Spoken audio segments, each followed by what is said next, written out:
നെയ്യാറ്റിൻകരയിലെ ഗോപന്റെ മൃതദേഹം സംസ്കരിക്കുന്നു. ആചാരപ്രകാരം പ്രത്യേക പീഠത്തിലാണ് സംസ്കാര ചടങ്ങ്. ജപയാത്ര നടത്തിയാണ് ഗോപന്റെ മൃതദേഹം വീട്ടിലെത്തിച്ചത്. നമുക്ക് ആദ്യം ദൃശ്യങ്ങൾ കാണാം.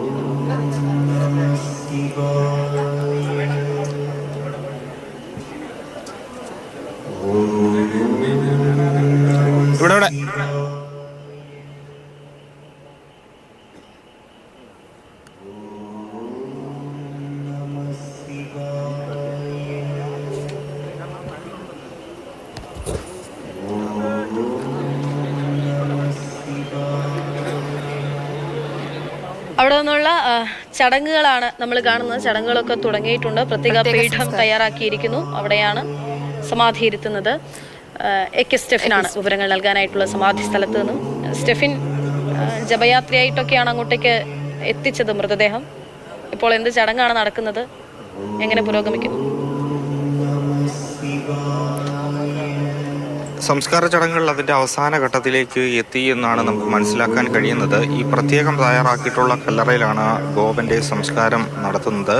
നേരത്തെ ഇതേ സ്ഥലത്ത് തന്നെയായിരുന്നു ഗോപനെ മക്കൾ സമാധിയിരുത്തി എന്ന് അവർ തന്നെ അവകാശപ്പെട്ടിരുന്നത്. എന്നാൽ വലിയ വിവാദമായതിനെ തുടർന്ന് അത് ഇന്നലെ പോലീസ് പൊളിച്ച് ഗോപന്റെ മൃതദേഹം പുറത്തെടുത്ത് പോസ്റ്റ്മോർട്ടം ചെയ്തിരുന്നു. അതിനുശേഷം ഇന്ന് ഒരു 2 മണിയോടുകൂടിയാണ് മൃതദേഹം ഈ ബന്ധുക്കൾ വീണ്ടും ഏറ്റുവാങ്ങി ഇങ്ങോട്ടേക്ക് നാമജപഘോഷയാത്രയെ കൊണ്ടുവന്നത്. അല്പസമയത്തിന് മുമ്പാണ് ഇവിടേക്ക് മൃതദേഹം എത്തിച്ചത്. ഏതായാലും അത് കാണുന്നതിന് വേണ്ടി ഒട്ടേറെ ആളുകൾ ഇവിടേക്ക് എത്തിയിട്ടുണ്ട്. ഏതാണ്ട് ഒരു 100ഓളം ആളുകൾ ഈ പ്രദേശത്തെല്ലാം തന്നെ ഉണ്ട്. ഇന്നലെ ഒറ്റ ദിവസം കൊണ്ടാണ് ആ പൊളിച്ച പീഠത്തിന് പകരം, അല്ലെങ്കിൽ ആ കല്ലറയ്ക്ക് പകരം പുതിയൊരു കല്ലറ അവിടെ തീർത്ത് അവിടെയാണ് ഗോപനെ ഈ കുടുംബവും അതോടൊപ്പം തന്നെ VSDP അടക്കമുള്ള സംഘടന പറയുന്നത് പോലെ സമാധി ഇരുത്തുന്നതിന് അതിനു വേണ്ടിയുള്ള ചടങ്ങുകൾ ഇപ്പോൾ നടന്നു വരികയാണ്. ഏതാണ്ട് അവസാന ഘട്ടത്തിൽ എത്തിയിട്ടുണ്ടെന്നുള്ളതാണ് നമുക്ക് മനസ്സിലാക്കാൻ കഴിയുന്നത്. നേരത്തെ തന്നെ അദ്ദേഹത്തെ ഇരുത്തിയാണ് സംസ്കരിച്ചിരുന്നത്. അതിനുശേഷം അദ്ദേഹത്തിൻ്റെ ആ കല്ലറയിൽ ചുറ്റും ഭസ്മവും അതോടൊപ്പം തന്നെ പൂജാദ്രവ്യങ്ങളും ഒക്കെ ഇട്ടായിരുന്നു അദ്ദേഹത്തിൻ്റെ മൃതദേഹം സംസ്കരിച്ചിരുന്നത്. അതേ രീതിയിൽ തന്നെയാണ് ഇപ്പോൾ പുതിയതായി നിർമ്മിച്ചിരിക്കുന്ന ഈ കല്ലറയിലും ഭസ്മമൊക്കെ ഇട്ട് പൂജാദ്രവ്യങ്ങളൊക്കെ ഇട്ട് അദ്ദേഹത്തിൻ്റെ മൃതദേഹം സംസ്കരിക്കുകയാണ്. ഒരുപാട് ആളുകൾ, മത ആചാര്യന്മാരൊക്കെ തന്നെ ഇവിടേക്ക് എത്തിയിട്ടുണ്ട്. അതോടൊപ്പം തന്നെ സംഘടനയിൽ നിന്നുള്ള ആളുകൾ, VSDP അടക്കമുള്ള ഹൈന്ദവ സംഘടനയിലെ ആളുകളൊക്കെ തന്നെ ഇവിടെ ഉണ്ട്.